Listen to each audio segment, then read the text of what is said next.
This video is going to show you how to use our manual filling machine, from assembling it to disassembling it, changing the nozzle size, and how to adjust its dispensing measurements. Once you remove the machine from the box, you'll find a couple of sealing rings that you'll need to put in between some of the parts, 2 nozzles that you can easily change depending on the viscosity of your formula. Assembling the machine is quite easy. First, the cylinder base, followed by tightening of the screws with an Allen key. Then comes the cone piston, followed by the cone piston cover, one of the small ring seals, and tightening of the lock nut. To assemble the inside of the cylinder base, first put the valve plug, then the spring, followed by the outlet screw cap.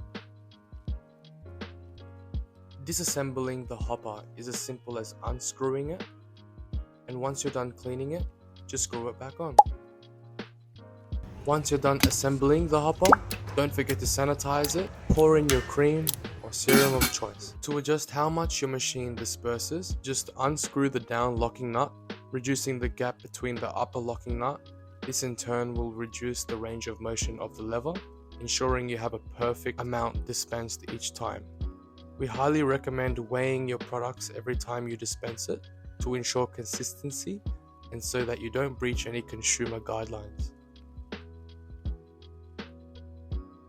Changing the nozzle to accommodate the viscosity of your product is as simple as unscrewing and screwing it back on.